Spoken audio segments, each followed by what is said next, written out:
Shalom, jemaat-jemaat yang onsite di gereja ataupun online di rumah saja. Selamat beribadah. Tema kita di bulan Maret ini adalah damai sejahtera. Walaupun kita masih belum melewati pandemi COVID-19, juga ada ancaman perang dunia ketiga, tetapi ingat pesan Tuhan Yesus Kristus. Damai sejahtera kutinggalkan bagimu. Dan damai sejahtera yang kutinggalkan bukanlah seperti damai sejahtera yang diberikan oleh dunia ini. Damai sejahtera itu akan menetap di dalam hati kita masing-masing. Amin. Jadi jangan takut, jangan gelisah dan gentar hatimu. Tetaplah yakin Tuhan pasti menolong. Apapun persoalan Anda, tetaplah di dalam damai sejahtera Tuhan. Tetaplah berdoa. Amin. See you. God bless you. Shalom Bapak dan Ibu jemaat yang dikasihi oleh Tuhan Yesus. Bagaimana kabarnya? Kami harap kita semua ada dalam kesehatan yang prima. Kami rindu untuk mengundang Bapak dan Ibu sekalian untuk mengikuti ibadah raya setiap hari Minggu jam 8 pagi di gereja. Juga doa lawatan setiap hari Kamis jam 7 malam di gereja. Bagi jemaat yang tidak bisa mengikuti ibadah kami secara onsite, Bapak dan Ibu bisa mengakses ibadah kami secara online melalui YouTube channel kami, GAB Mahanaim SDA. Tak lupa juga kami mengucapkan banyak terima kasih untuk persembahan yang sudah ditabur bagi gereja ini, baik itu persembahan persepuluhan, persembahan pembangunan, dan juga persembahan diakonia. Bagi jemaat Tuhan yang rindu untuk menabur, jemaat bisa menaburkannya melalui rekening gereja yang tertera di layar. Sekian pengumuman, Tuhan Yesus memberkati. Untuk kalian para remaja, jangan lupa datang ke Beda Youth jam 5 sore. Shalom teman-teman, kami mengundang kalian untuk ibadah di gereja anak setiap hari Minggu jam 10. Jangan lupa ada sekolah doa hari Kamis setiap jam 6 sore, ditunggu ya. Shalom jemaat yang dikasihi Tuhan. Bagi saudara yang rindu untuk melayani, pemusik bisa hubungi Kak Michael. Dan untuk singer bisa menghubungi Tante Ineke, multimedia bisa menghubungi Om Mei. Jangan lupa penari bisa hubungi Vira. See you.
Shalom saudara yang dikasihi Tuhan. Shalom, puji nama Tuhan. Saya juga rindu menyapa bagi saudara yang mengikuti live streaming. Shalom. Mari bersama-sama kita datang kepada Tuhan. Mari kita mencari wajah Tuhan, menyembah Tuhan. Mari siapkan hatimu. Kita rindu akan hadirat Tuhan pada malam hari ini. Terima kasih Tuhan Yesus buat segala kebaikan-Mu dalam hidup kami ya Bapa. Hingga saat ini, detik ini kami boleh ada sebagaimana kami ada. Roh Kudus, malam hari ini kami rindu mencari wajah-Mu. Kami rindu menyembah Engkau. Kami rindu melihat Tuhan, kasih-Mu nyata atas setiap kehidupan kami ya Bapa. Malam hari ini kami berikan semua dalam hidup kami hanya untuk memuliakan-Mu. Kami serahkan ibadah-Mu Tuhan dari awal sampai pada akhirnya. Kami percaya Engkau Roh Kudus yang bekerja bagi setiap kami. Engkau melihat kerinduan hati kami. Terima kasih Yesus. Di dalam nama Tuhan Yesus kami bersyukur dan kami berdoa. Haleluya. Amin. Mari saudara kita datang kepada Tuhan. Sungguh besar kasih-Nya dalam hidup kita. Terima kasih Yesus. Sungguh besar setiamu, menyatakan bagiku. Kau Bapa yang selalu mengerti isi hatiku.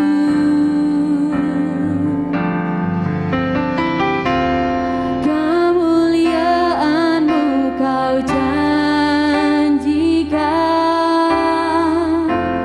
aku tetap percaya. Ku percaya janji-Mu ajaib, terukir dalam kehidupanku. Ku berserah di dalam kekuatan-Mu. Ku percaya.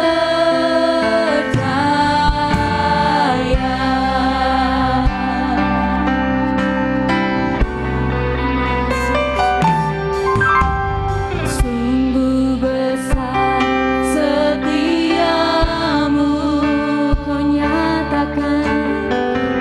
nyatakan bagiku.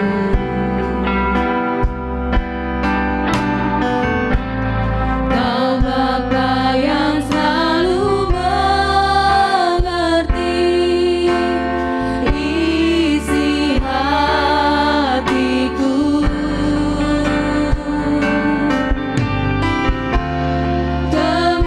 Kemuliaan-Mu Kau janjikan,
maka perlahan-lahan kita mau bangkit berdiri bersama-sama.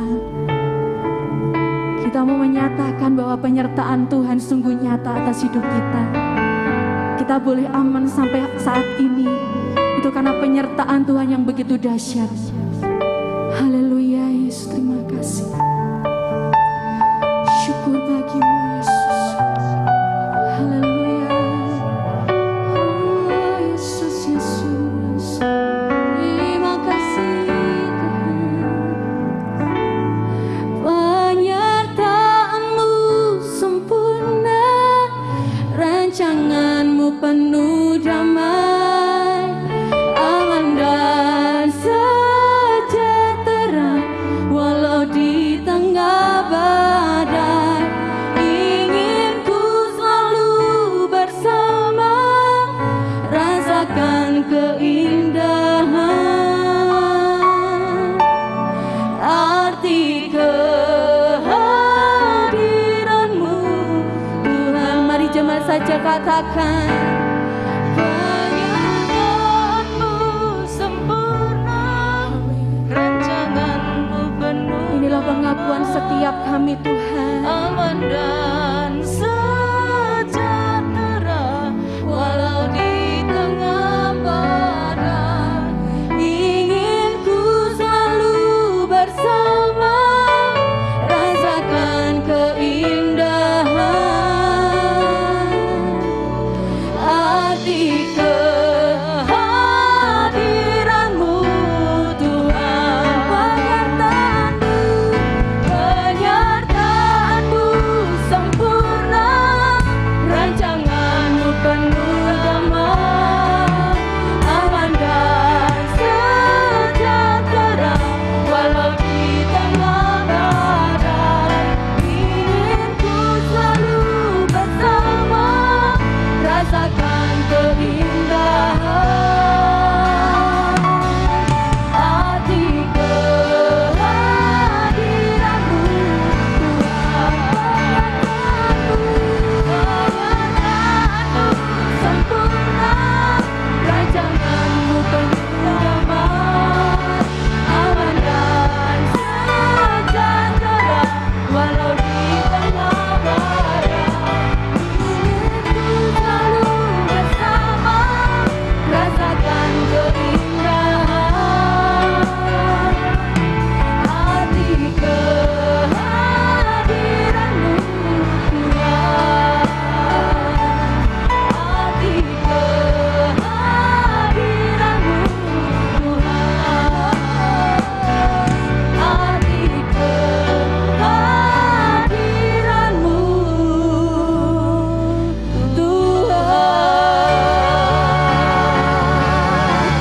Sungguh Tuhan, kami melihat begitu besar dan nyata penyertaan-Mu bagi hidup kami. Sampai detik ini kami boleh ada dalam keadaan yang aman, yang sehat dan yang baik Tuhan. Terima kasih Tuhan. Hari ini kami mau lebih dekat lagi dengan Engkau. Ajar kami berdiam di dalam kaki-Mu. Terima kasih Yesus. Saudara yang siap memuji Tuhan, mari sama-sama kita katakan. Sama-sama katakan. Haleluya. Beri tos kanan kiri saudara, katakan mari kita berdiam di bait Tuhan. Haleluya.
duduk saudara yang dikasihi Tuhan. Tiba saatnya kita mempersiapkan persembahan kita. Bagi saudara yang mengikuti ibadah secara live streaming, saudara juga bisa menabur melalui rekening gereja yang tertera di layar saudara. Mari kita satukan hati kita mau berdoa. Sungguh kami bersyukur Tuhan, pada malam hari ini kami boleh berdiam di dekat-Mu Tuhan, memuji Engkau, membesarkan nama-Mu Yesus. Hari ini kami rindu Tuhan memberikan persembahan. Roh Kudus, Engkau berkati persembahan kami ya Roh Kudus, supaya persembahan ini boleh berguna bagi operasional gereja-Mu di tempat ini. Kami percaya Tuhan, dan kami rindu memberi dengan kesungguhan hati kami. Dengan penuh sukacita kami bersyukur dan kami berdoa. Haleluya, amin.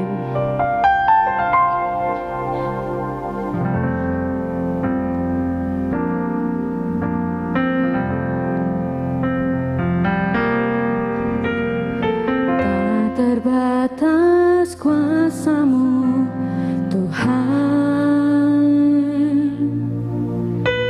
semua dapat Kau lakukan.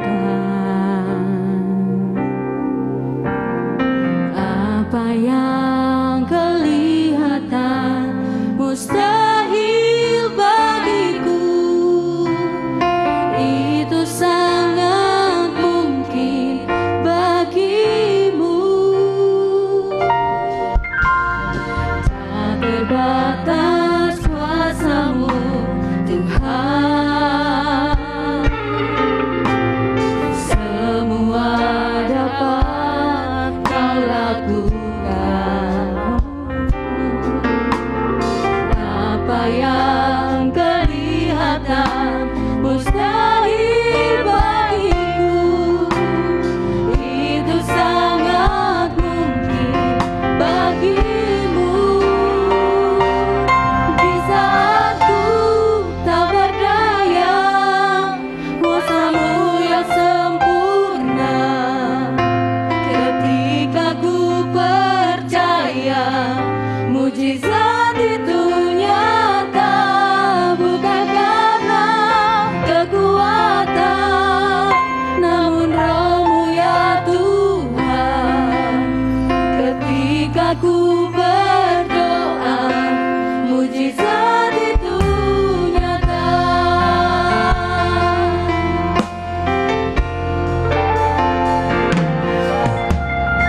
Tak terbatas kuasa-Mu Tuhan, semua dapat Kau lakukan. Apa yang kelihatan mustahil bagiku, itu sangat mungkin bagimu. Di saat ku tak berdaya, kuasa-Mu yang sempurna. Ketika ku percaya, mujizat itu nyata, bukan karena kekuatan, namun Roh-Mu ya Tuhan. Ketika ku berdoa, mujizat itu nyata. Di saat ku tak berdaya, kuasa-Mu yang sempurna.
namamu ya Tuhan.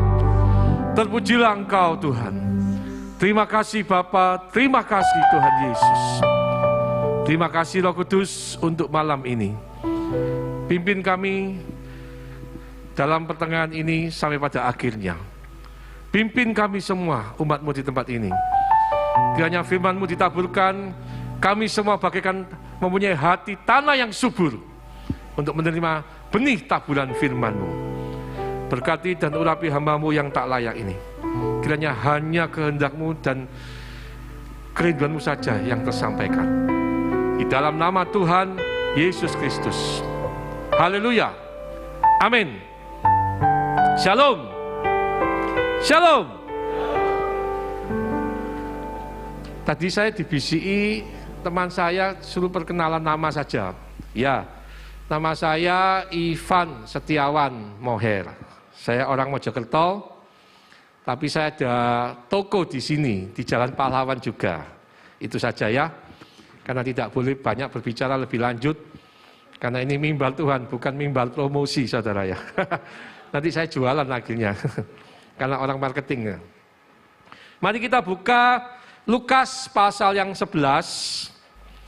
Kita akan membaca dari ayat 9. Lukas pasal 11 ayat 9. Mari baca sama-sama ya, sampai saya katakan cukup ya. Ketemu Lukas pasal 11 ayat 9.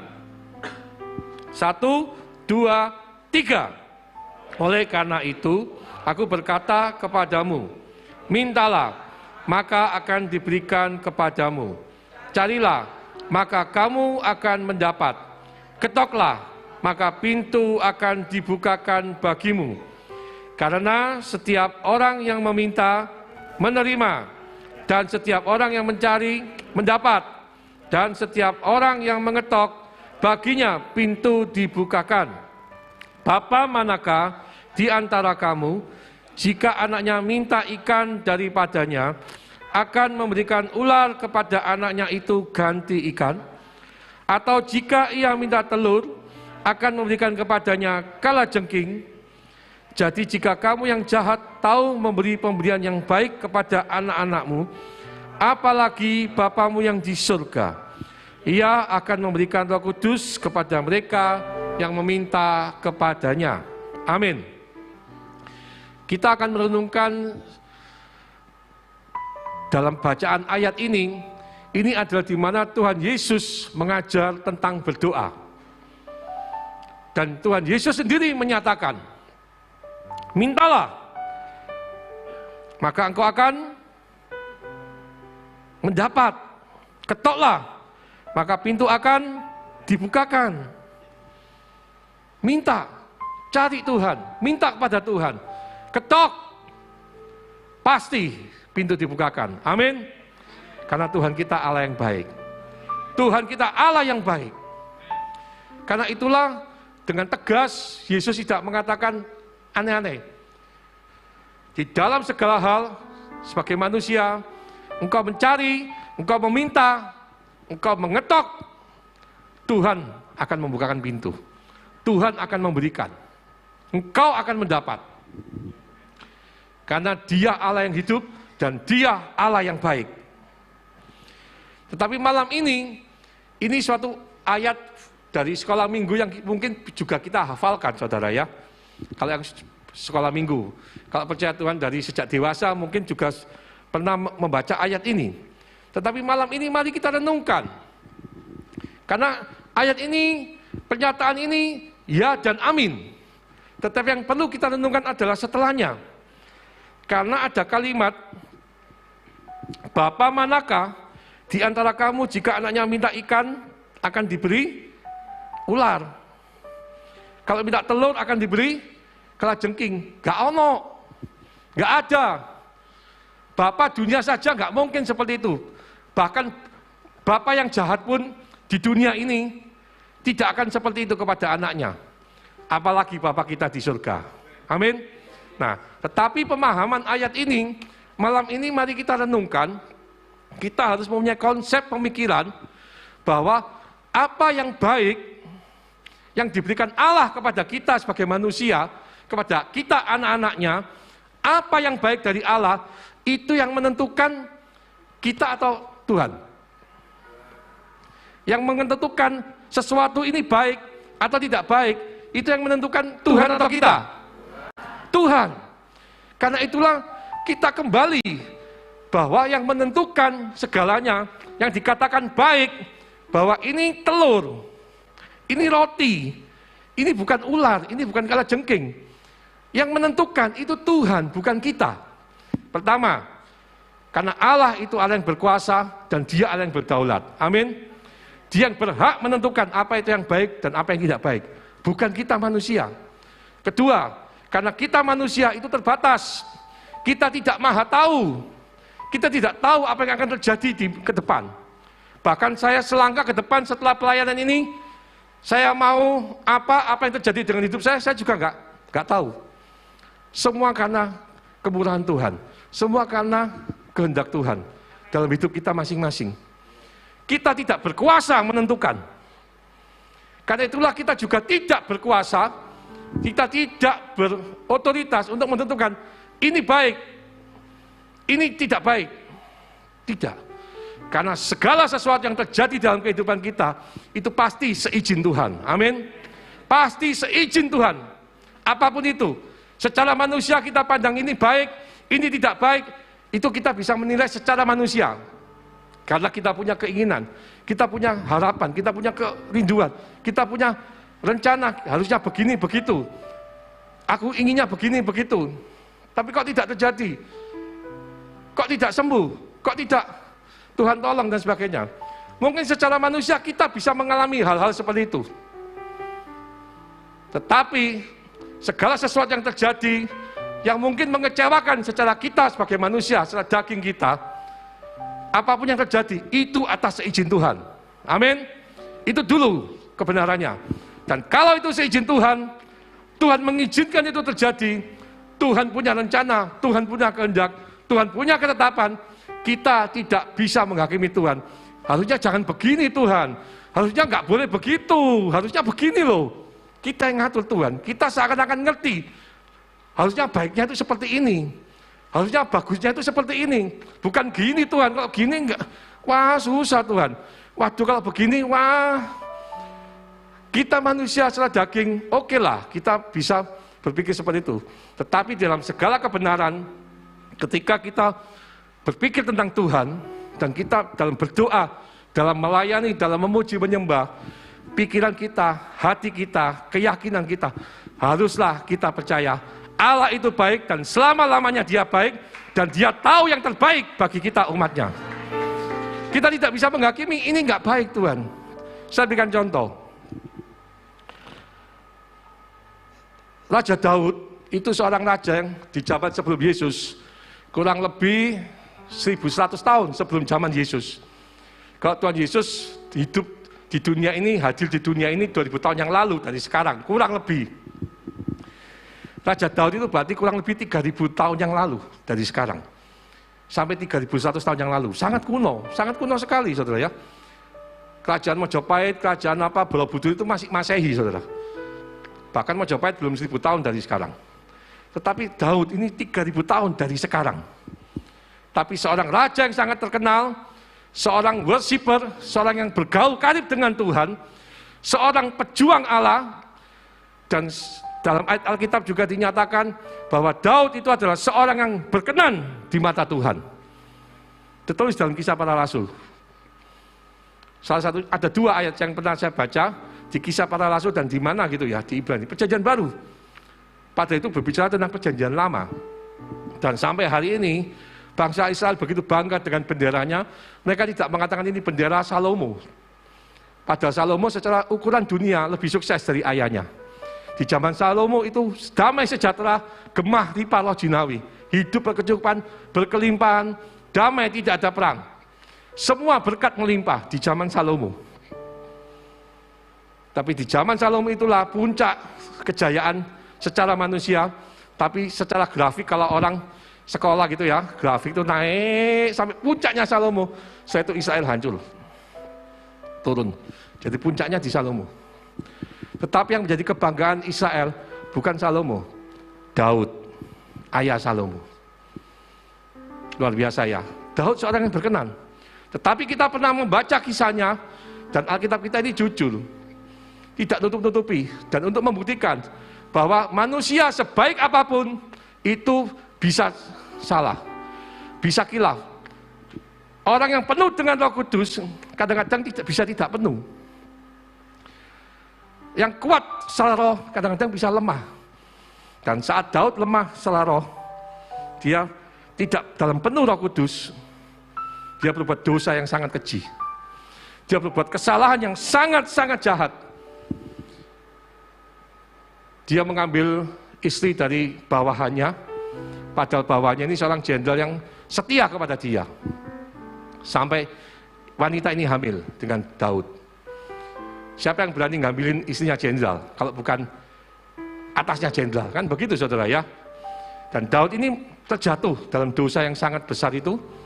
Dan dia untuk menutupi dosanya dan hamil. Bagaimana ini? Padahal suaminya lagi berperang. Dipanggillah pulang. Kamu istirahat toh, kumpul-kumpul dengan keluargamu, istrimu dulu. Supaya dengan harapan setelah itu suaminya kembali perang, kelak kembali lagi dan tahu istrinya hamil. Oh, aku pernah pulang. Nah, kan begitu ya. Ini kalau orang dewasa mengerti, di sini sudah dewasa semua. Nah, itu rencana Daud, tapi gagal total. Karena suaminya, perempuan itu namanya Batseba, suaminya namanya Uria. Ini seorang yang setia, seorang yang baik. Dia bilang, dia disuruh pulang, dia nggak mau pulang rumah. Tidak menginjak kakinya di rumah sama sekali, saudara. Jadi, nggak bisa, dia langsung ke istana Daud. Nunggu Daud di gerbang istana terus minta dikembalikan ke medan perang. Dia mengatakan, nggak bisa. Kamu suruh nyantai-nyantai, seneng-seneng dengan keluargaku. Di sana semua teman-temanku, pasukanku berjuang mati hidup. Bagaimana aku bisa seperti ini? Kembalikan aku mau ikut perang bersama-sama dengan pasukanku. Oh, itu seorang yang luar biasa toh. Jiwa pahlawannya luar biasa Uria ini. Tapi terpaksa Daud harus membunuh Uria ini demi menyelamatkan nama baiknya. Karena istri Uria, Batseba, hamil dengan Daud.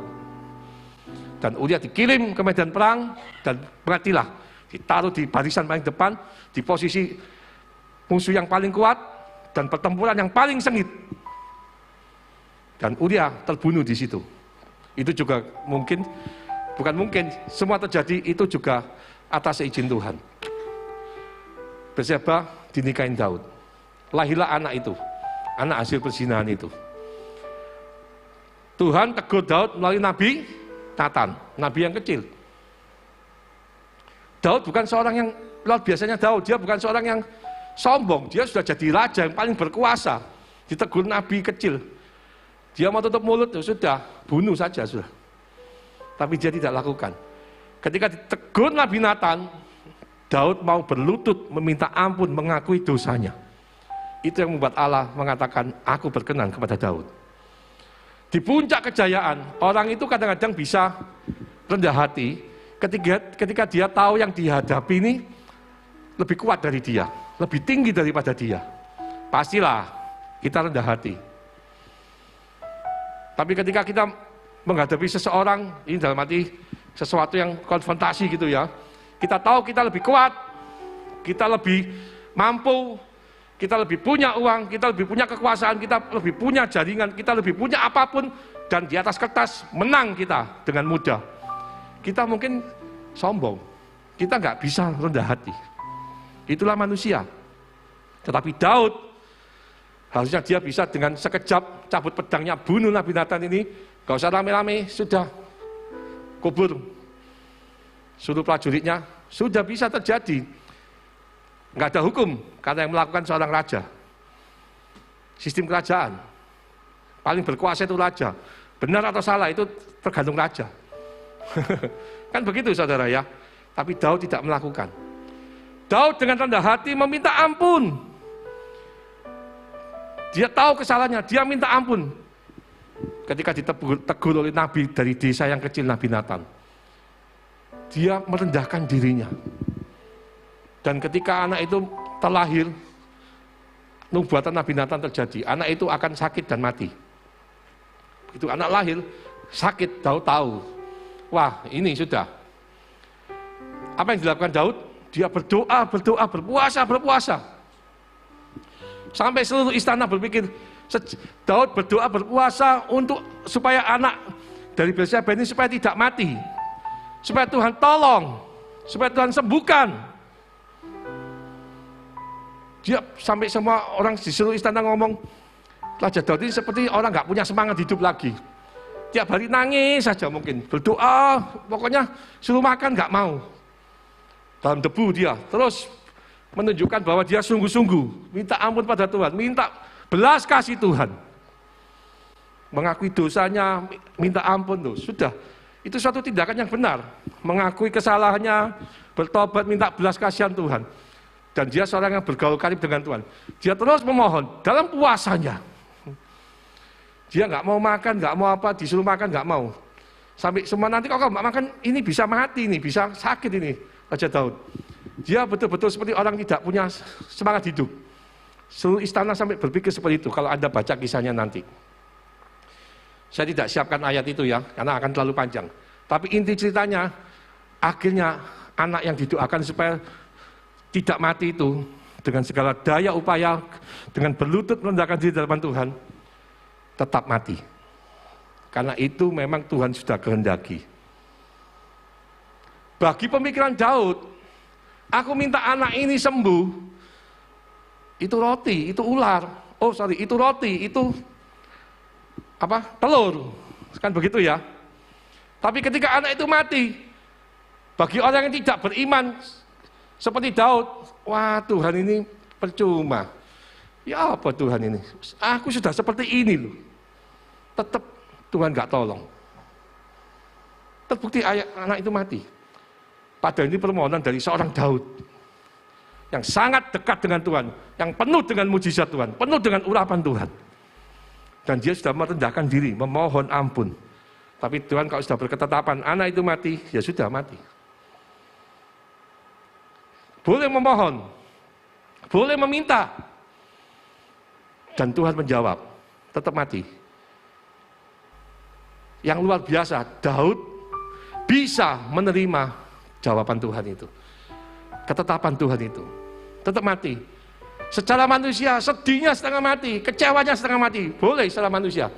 Tapi dalam sekejap, ketika dia orang yang sungguh-sungguh beriman dan dia bergaul karib dengan Tuhan, dan otomatis dalam doa sepanjang puasa itu dia sudah penuh Roh Kudus kembali, penuh dengan Roh Kudus. Ketika sesuatu terjadi, dia tahu Tuhan memang berkehendak. Ya sudah, dia bisa menerima. Dan saat diberitahu anakmu mati, dia langsung mandi, minta disediakan makanan yang banyak yang enak. Sampai semua orang bingung. Waktu anaknya masih hidup, belum mati, Daud seperti orang susah sekali, seperti orang nggak mau hidup. Tapi begitu anaknya mati, Daud langsung seperti orang segar kembali, hidup kembali melanjutkan. Padahal kalau saya bayangkan saya punya anak seperti itu, ngalami seperti itu ya tetap sedih, mungkin ya butuh waktu lama untuk bisa menerima ketetapan Tuhan itu. Saya pasti menderita dulu, saya pasti, ibaratnya saya WL gitu, saya bilang Bu Evi, saya mundur, jangan dijadwal dulu ya, saya 3 bulan libur pelayanan dulu, saya mau menenangkan diri, mungkin, dan Bu Evi pasti paham lah, ini sudah memperjuangkan anaknya mati-matian dan tetap mati anaknya yang dikasih ini. Setelah manusia kita paham lah kondisinya, tapi Daud dalam sekejap, dia bisa menerima apa yang Tuhan tetapkan, karena dia punya iman yang luar biasa. Dia tahu yang Tuhan putuskan itu yang terbaik. Meskipun tidak sesuai dengan apa yang dia minta. Bukan berarti dia minta telur, Tuhan kasih kalajengking. Bukan. Karena yang Tuhan putuskan itu berarti telur, bukan kalajengking. Itu yang baik. Dan dia mau percaya itu. Maka Tuhan pulihkan. Si anak kedua, Salomo yang lahir. Dan itu menjadi penerus Daud. Intinya apa? Kita ini nggak tahu sesuatu ini baik atau tidak. Jawaban Tuhan ini baik atau tidak.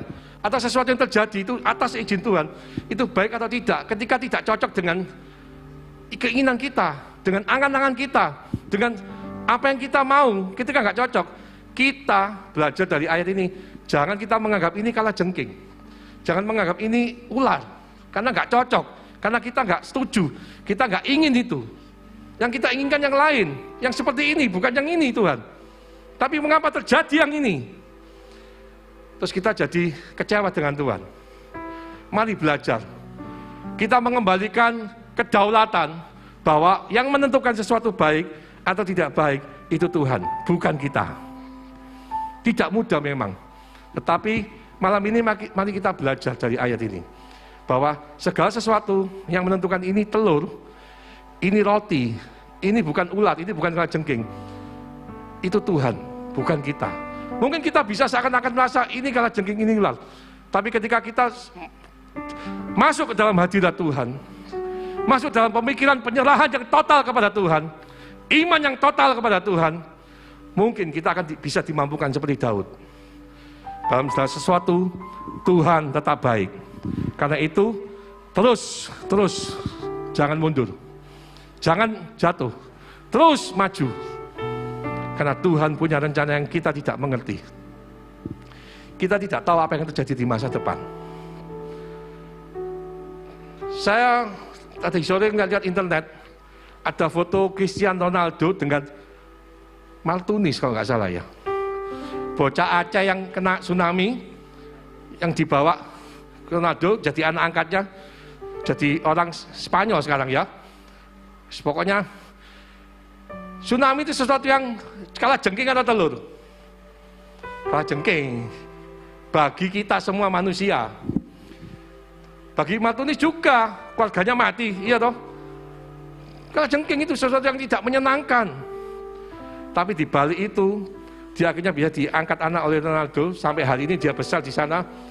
Rasanya kalau hari ini dia masih di Aceh, dengan sekarang dia bersama Ronaldo.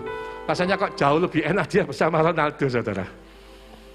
Kita nggak tahu ya apa yang rencana Tuhan. Yang satu kita harus percaya, Allah itu sangat ahli dalam mengubah keadaan. Amin. Roma 8 ayat 28 mengatakan, Allah turut bekerja dalam segala sesuatu untuk mendatangkan kebaikan. Satu syaratnya, kalimat berikutnya yang harus kita pahami. Bagi setiap yang mengasihi Dia, mengasihi Tuhan. Karena itu jangan mundur, jangan malah lemah. Ketika kita kepahitan, kita kecewa lalu kita mundur, iman kita lemah. Seharusnya kita bisa mendapat apa yang seperti Tuhan mau. Mungkin jadi mundur, terhalang dan sebagainya. Karena kita tidak mau menerima dan meyakini bahwa Tuhan itu baik. Di dalam segala hal, Tuhan tetap baik. Itu saudara. Saya berikan contoh yang kecil lagi. Ketika anak saya sekarang umur 19-18. Ketika anak yang kedua itu masih umur mungkin ya 2 tahun lah ya. Kena diare.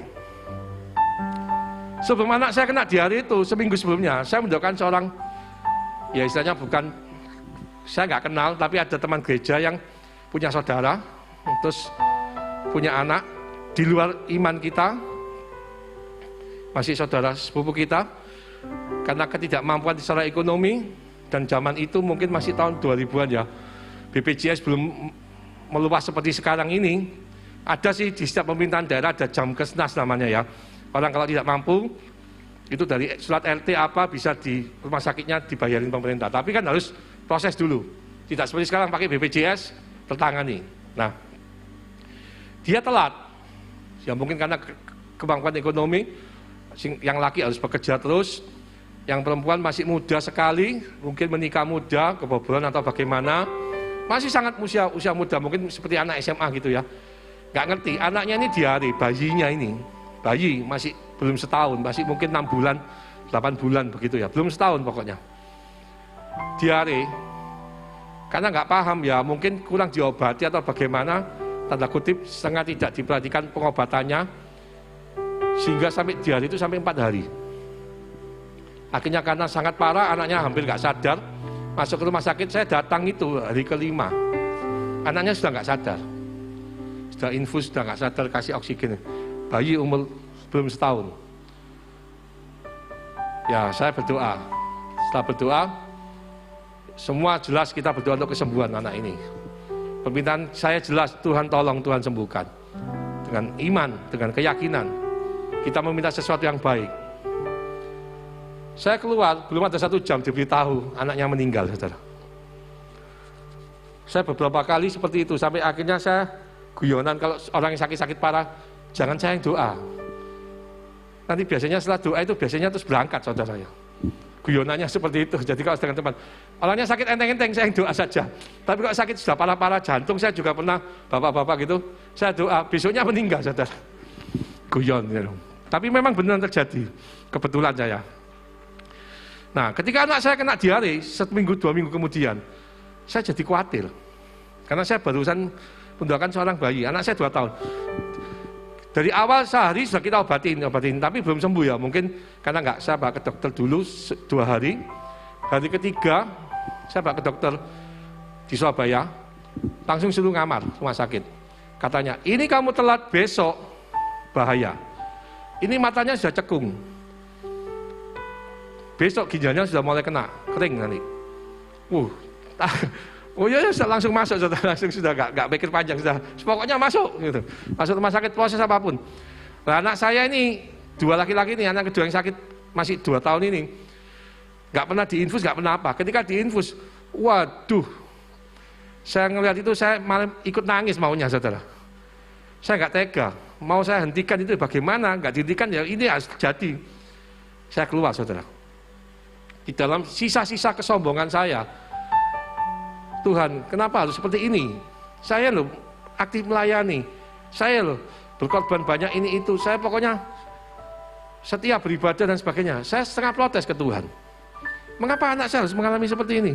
Ya bisa Tuhan, nggak perlu sampai diinfus kayak seperti gini, kasih obat lah, mahal nggak apa-apa Tuhan. Kasih obat, tidur, besok enakan. Kasih obat lagi, tambah enakan, 3 hari sembuh. Itu pikiran saya, saudara, pikiran saya. Dan memang di rumah sakit juga 3 harian, 4 hari lah, setelah itu sembuh. Tapi harus infus. Infusnya ini loh yang nggak tahan. Kalau Anda punya bayi ya, anak kecil yang masih lucu-lucunya, 1, 2, 3 tahun diinfus, mesti ibu-ibu, bapak-bapak yang pernah mengalami itu bisa merasakan yang saya ceritakan ini. Nggak tega, saudara. Anak yang lagi seneng-senengnya itu harus ditusuk, terus dia nggak bisa apa-apa.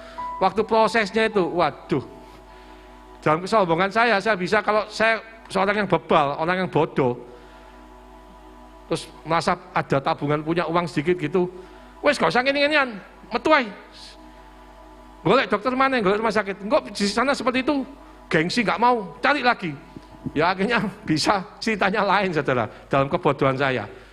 Mungkin anak saya bisa meninggal, mungkin. Kalau saya sombong muter-muter sampai besok, sampai lusa, ya sudah. Tapi saya mau terima. Ini kalau sudah seperti ini, ya sudah saya terima keadaannya. Ini proses yang harus dilalui, harus saya terima. Dan memang akhirnya anak saya sembuh. Bagi anak saya, dia diinfus ini ular atau kalajengking? Ular, kalajengking, nggak mau. Tapi demi ini sembuh, bagi yang ngobatin, yang lebih tahu, dokternya, harus sudah. Ini roti, ini telur ini, kamu harus diinfus. Tapi bagi yang diinfus, nggak mau, ini bukan yang aku inginkan. Seorang anak, apa seorang yang belum berpendidikan, mungkin juga bisa berpikir seperti itu. Mengapa harus sampai seperti ini? Nggak bisa obat biasa, minum aja loh.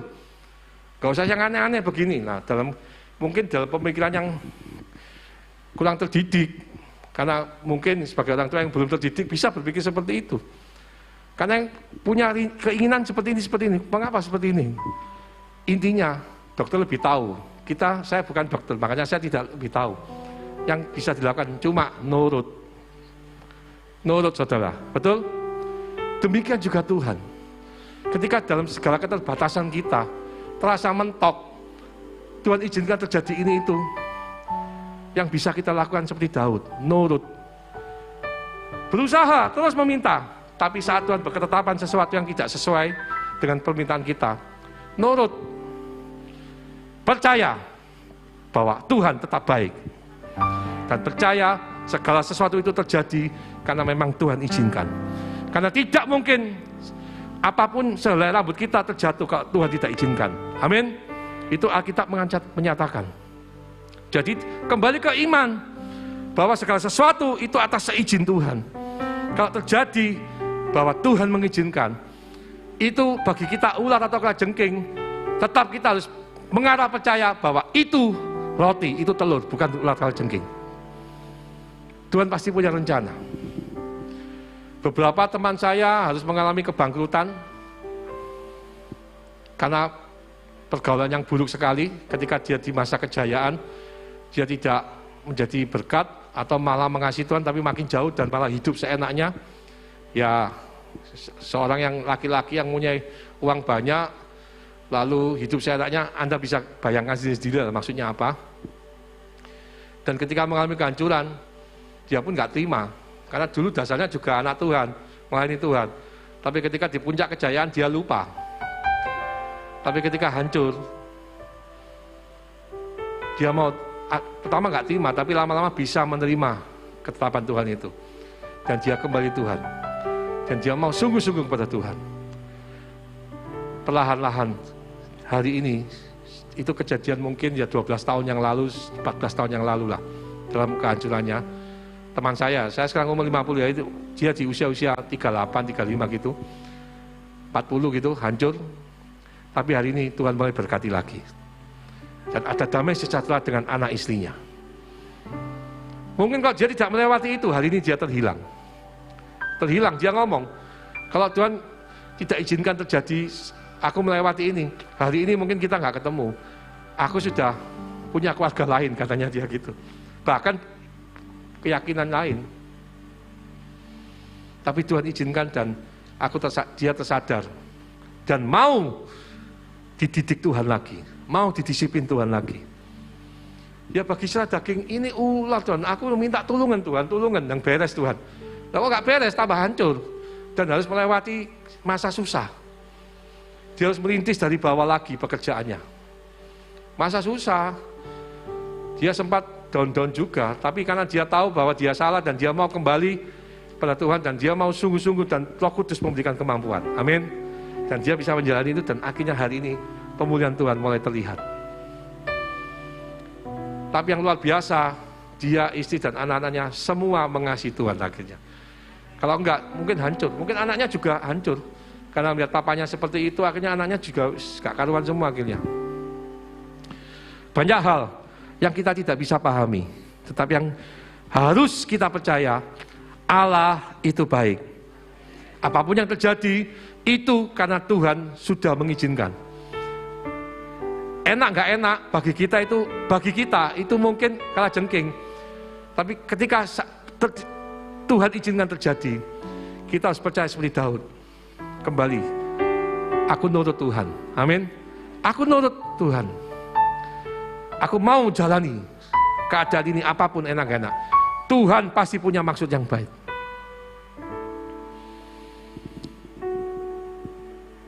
Karena kita tidak maha tahu. Kita tidak maha tahu. Tuhan yang harus menjadi sumber, pusat, bahwa dia tahu yang terbaik, bukan kita. Kita manusia harus mau menundukkan diri di bawah otoritas Allah. Segala sesuatu yang baik, ya kita pasti senang lah. Tapi apakah yang baik menurut kita? Apakah selalu juga akan baik terus? Belum tentu juga loh. Belum tentu. Kalau menurut kita ya, menurut daging kita ya. Banyak orang yang begitu diberkati atau doanya terjawab, tapi setelah itu makin jauh dari Tuhan. Ada. Karena itulah kita tidak maha tahu. Kembali lagi sikap hati yang benar di mata Tuhan seperti Daud. Berjuang terus dengan keyakinan, minta kepada Tuhan. Tapi apapun keputusan Tuhan, kita mau belajar menerimanya. Dan tetap percaya Allah itu baik. Amin. Sampai akhir hidup kita tetap meyakini bahwa Allah itu baik. Tidak mundur, bahkan makin maju, bahkan makin naik. Itulah seperti Daud, pejuang Allah, orang yang berkenan di mata Allah. Dan ayat 13 yang terakhir, yang B, mungkin bisa ditampilkan. Ayat 13 pasal 11 tadi Lukas. Jika kamu yang jahat tahu memberi pemberian yang baik kepada anakmu, apalagi Bapa yang di surga. Jelas itu menegaskan Bapa itu tahu yang terbaik bagi kita. Kita saja tahu memberi yang baik, apalagi Bapa kita. Tapi itu juga menegaskan yang lebih tahu itu Bapa, bukan kita. Setuju? Yang lebih tahu itu Bapa, bukan kita. Dan yang terakhir, bacaan kita ini, dan kalau kita baca-baca di atasnya juga, secara pemahaman konteks bacaan kita, yang Tuhan jawab dengan tegas, yang Tuhan pasti langsung memberi apa yang kita minta, apa yang kita cari. Itu adalah saat kita minta apa saudara? Roh Kudus. Ia akan memberikan Roh Kudus kepada mereka yang meminta kepadanya. Berarti dari atas kita baca, atau kalau Anda baca-baca di atasnya lagi itu tentang doa ya, itu ujung-ujungnya ditutup. Kalau kamu minta Roh Kudus, itu Tuhan nggak mungkin nolak. Minta Roh Kudus bagi kita itu telur, bagi Tuhan juga telur, sama. Langsung diberi oleh Tuhan. Amin. Amin. Kita minta Roh Kudus, itu permintaan yang sesuai dengan keinginan Tuhan. Yang kita butuhkan itu Roh Kudus, paling utama. Karena kita ini lemah. Daud pun bisa lemah ketika dia tidak penuh Roh Kudus. Begini ya, terakhir, setiap orang yang sudah percaya kepada Kristus, dia pasti punya Roh Kudus. Itu Alkitab menyatakan. Firman Tuhan menyatakan, punya Roh Kudus. Kalau orang itu tidak ada Roh Kudus, tidak mungkin dia bisa mengimani Yesus. Tidak mungkin dia bisa percaya kepada Kristus adalah juru selamatnya. Ketika dia bisa percaya kepada Yesus, dia punya Roh Kudus. Ada Roh Kudus dalam hidupnya, dalam dirinya. Amin. Tapi ada Roh Kudus itu ada suatu gambaran di Alkitab, penuh dan tidak penuh. Daud ketika berdosa itu tidak penuh Roh Kudus. Saul ketika sudah tidak penuh Roh Kudus lagi, gampang dimasuki roh jahat karena roh Allah menjauh. Tidak penuh lagi. Jadi ada masa-masa kita tuh selalu terus minta Tuhan setiap hari, setiap saat, pimpin aku ya Roh Kudus, penuhi aku, terus minta. Karena kita tidak tahu kapan iblis itu menyerang dengan dahsyat. Dia menanti. Saat kita kuat dia gak bisa, tapi begitu saat kita lemah dia langsung masuk, saudara. Dia seperti singa yang mengaum-ngaum, yang mengintai kita. Karena itu Yesus dalam bacaan ini menyatakan, minta Roh Kudus, pasti diberi. Dalam bacaan tadi ini minta apapun, ya bisa diartikan apapun. Tapi baik tidaknya, ini ular atau kalajengking, tetap kita harus menyerahkan itu ketetapan Tuhan. Amin. Tapi yang pasti baik, kita pikir baik dan Tuhan juga setuju. Ini memang kalau bahasa Jawanya, iki sing tak karepi. Jauh iki, langsung tak kei kon. Nah, bahasa Jawanya gitu, saudara. Minta Roh Kudus. Setiap saat, setiap hari, setiap pagi.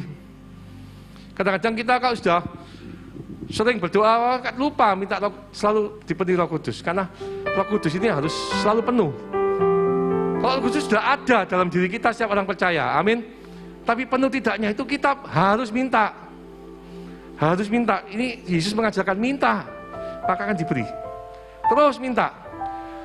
Dipenuhi Roh Kudus itu seperti dikuasai Roh Kudus. Pola pikir kita, keinginan kita, apapun dikuasai Roh Kudus. Sehingga apa yang kita lakukan itu yang berkenan. Itu yang menjadi kesenangan Tuhan, kesenangan Bapa. Itu menjadi kehendak Bapa. Dipenuhi Roh Kudus. Karena kalau Roh Kudus itu lemah, itu seperti gini ya. Daging itu dengan roh berlawanan. Kalau dagingnya kuat, rohnya pasti lemah. Seperti Daud jatuh dalam dosa, itu dagingnya lagi kuat, rohnya lagi lemah. Tapi kalau rohnya kuat, dagingnya yang lemah. Setuju? Dan Roh Kudus itu dikatakan seperti pendamping kita.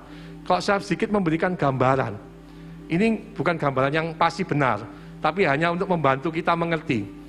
Roh Kudus itu kan berbicara, menolong kita, menghibur kita, menuntun kita. Ketika Roh Kudus berbicara kuat, itu kita semakin, kalau kita penuh itu berbicara dengan kuat, menuntun kita, mengarahkan kita. Begini, daging kita begini, tapi kalah dengan suara Roh Kudus. Karena suara Roh Kudus lebih kuat. Tapi kalau daging yang kuat, Roh Kudus itu jadi lemah, suaranya jadi kecil. Jadi anggap aja Roh Kudus ini seperti seorang di samping kita. Kita nyetir mobil, itu orang duduk di sebelah kita. Atau kita naik motor, orang itu di belakang kita, kita gonceng. Saat kita ngebut, gak karu-karuan, apalagi disalib wong. Wah, anak muda ya. Wong salib dipotong. Wah, metu kebun binatang ya. Langsung panas. Langsung berusaha nyalip kembali. Anak muda mungkin pernah seperti itu, karena saya juga pernah muda. Lapo ngono iku saudara. Tapi yang pernah terjadi toh, yang muda-muda naik mobil, salib dipotong gini. Dalam hati rodok kebun binatangnya mulai metu saudara ya. Langsung saya punya sopir kadang-kadang juga panasan begitu. Lapo ngono iku, gak apa-apa lah. Bapak nyalip, bapak motong gak apa-apa, sing penting kini aman. Iya toh. Bisa panas sih saudara. Nah, saat kita panas, kita ngebut, terus sana tambah bantul, kita tambah ngebut, Roh Kudus kalau tidak penuh, dia bersuara lemah. Daging kita yang kuat, dia berbicara kepada kita, tapi kita mungkin nggak peduli, nggak mendengar atau kalah dengan daging kita.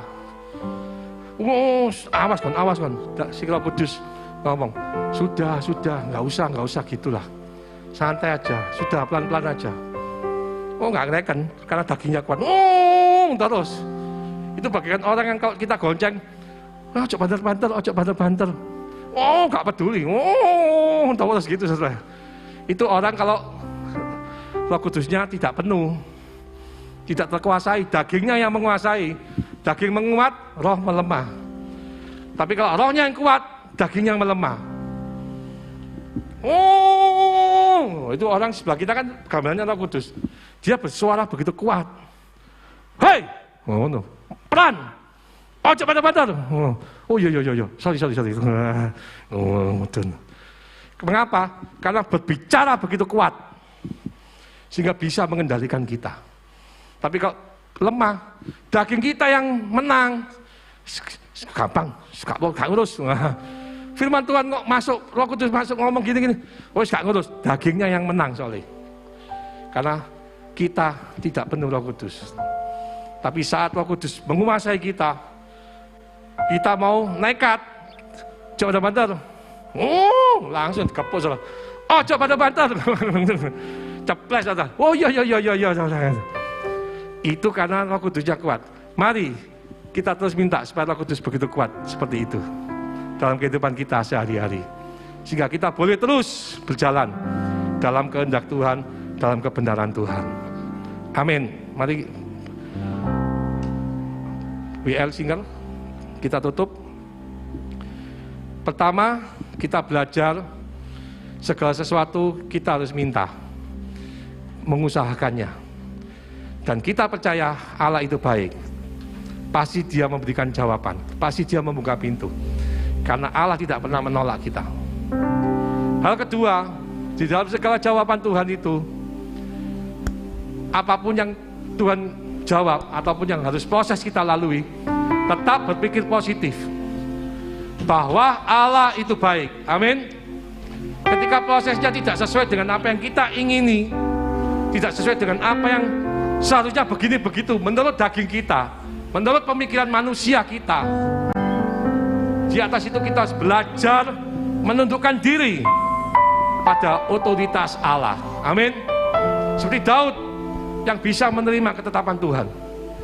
Ketika permintaannya tidak dikabulkan, dia tidak mundur, dia tidak kecewa, dia tidak motung, tapi dia terus melayani Tuhan, terus mengasihi Tuhan, terus menyembah Tuhan. Amin. Seperti itulah. Karena Allah yang lebih maha tahu apa yang terjadi dengan kehidupan kita di masa depan. Kita manusia tidak maha tahu. Itu yang kita pegang. Pasti belajar menundukkan diri pada otoritas yang lebih berkuasa. Karena Allah itu tahu yang terbaik buat kita. Poin ketiga yang Tuhan inginkan, kita selalu minta mengusahakan Roh Kudus dalam hidup kita. Amin. Terus minta, itu yang Tuhan Yesus mau. Dan ketika Roh Kudus terus menguasai kita sehari-hari, maka kita juga berjalan dalam segala tuntunan kehendak Tuhan. Karena kita memang hidup harus untuk Tuhan, bukan untuk kita lagi. Karena Dialah pemberi kehidupan kita ini. Kita diciptakan, kita ada, itu untuk Tuhan. Bukan hanya untuk kesenangan kita sendiri, tapi untuk kesenangan pencipta kita. Amin. Dalam segala hal tetap percaya. Situasi semakin akhir zaman semakin tidak menentu. Tetap percaya Tuhan menyertai dan Tuhan baik.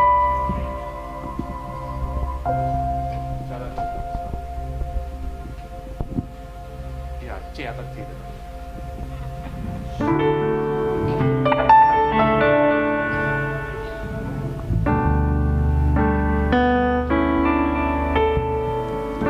Jalanmu tak terselami oleh setiap hati kami,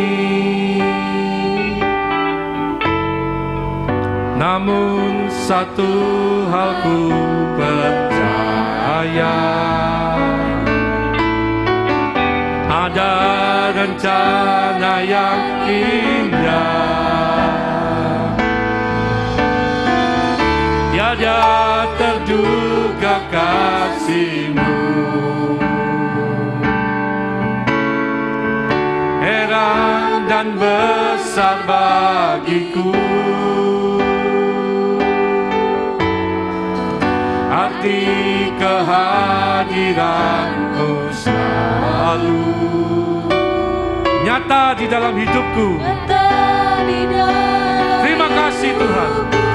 Terima kasih Roh Kudus, penyertaan-Mu sempurna, rancangan-Mu penuh damai, aman dan sejahtera, walau di tengah badai. Ingin ku selalu bersama, rasakan keindahan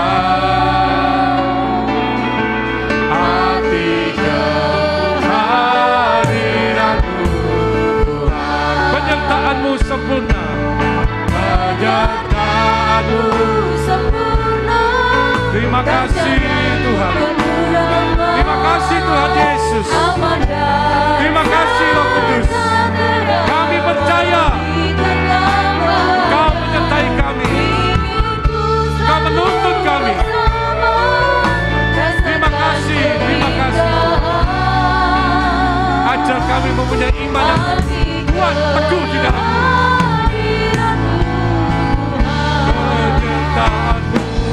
Penyertaan-Mu sempurna, rancangan-Mu penuh damai, aman dan sejahtera, walau di tengah badai. Ingin ku selalu bersama, rasakan keindahan hati kehadiran-Mu Tuhan.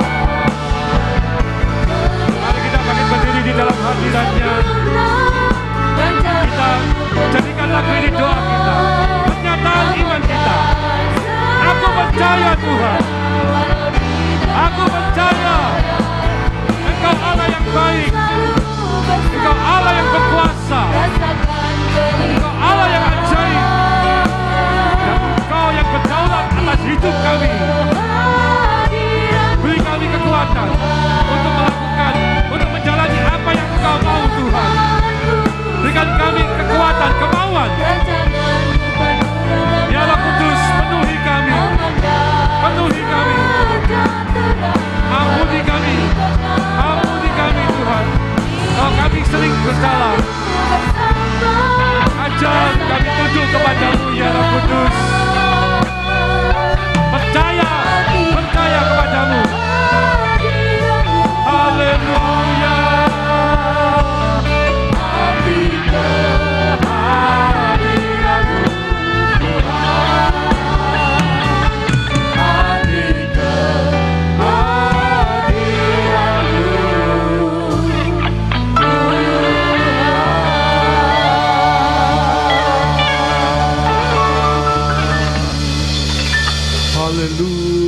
Haleluya.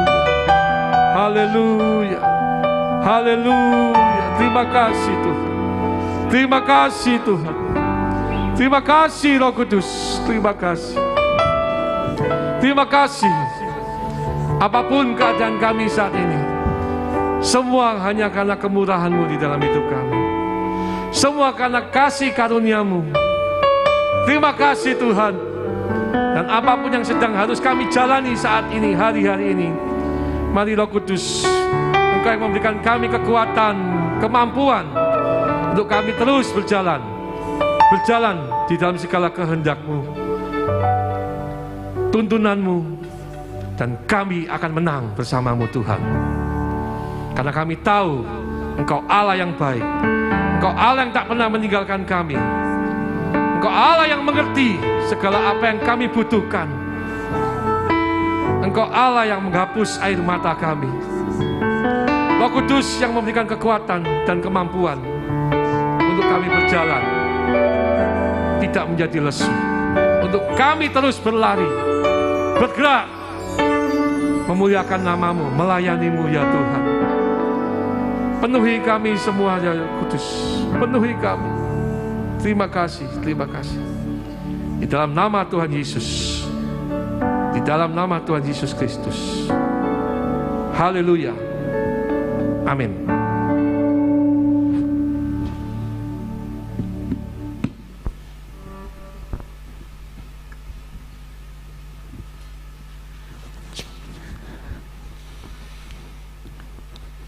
Terima kasih buat pelayanan dari Bapak Ivan dan tim Anugerah. Tuhan Yesus memberkati pelayanan Bapak semua di tempat ini. Mari saudara, kita akan akhiri pada malam hari ini. Haleluya. Sebab Kau besar, perbuatan-Mu ajaib, tiada seperti Engkau. Tiada seperti Engkau, sebab Kau besar, perbuatan-Mu ajaib, tiada seperti Engkau, tiada seperti Engkau. Sebab Kau besar, perbuatan-Mu ajaib, tiada seperti Engkau, tiada seperti Engkau. Kau besar, perbuatan-Mu ajaib, tiada seperti Engkau, tiada seperti Engkau, tiada seperti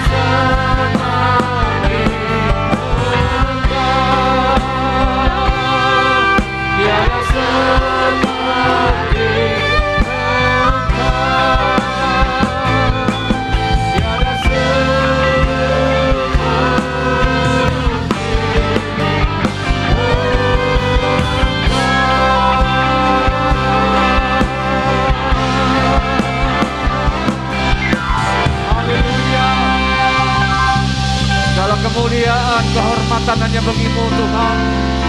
Terima kasih buat ibadah malam hari ini. Kami yakin ya Tuhan, bahwa kami yang beribadah di gereja maupun umat Tuhan yang beribadah secara live streaming malam hari ini, mereka yang beribadah secara online dimanapun mereka berada Tuhan, mereka yang sedang sakit Tuhan, Engkau Allah yang selalu merancangkan yang terbaik. Rancangan-Mu adalah rancangan damai sejahtera, rancangan penuh sukacita, penuh harapan. Terima kasih buat malam hari ini. Kami sungguh-sungguh diberkati dalam ibadah malam hari ini. Engkau melawat kami, sempurnakan Tuhan. Setiap pujian penyembahan kami boleh berkenan di hadapan-Mu. Dan setiap firman yang ditaburkan oleh hamba-Mu Tuhan, Bapak Ivan, Tuhan Engkau senantiasa menyertai dalam pelayanan, dalam bisnis, dalam apapun juga yang dilakukan Tuhan, membuat berhasil dan beruntung. Terima kasih, memberkati seluruh keluarganya Tuhan. Terima kasih, kami bersyukur kepada malam hari ini Tuhan.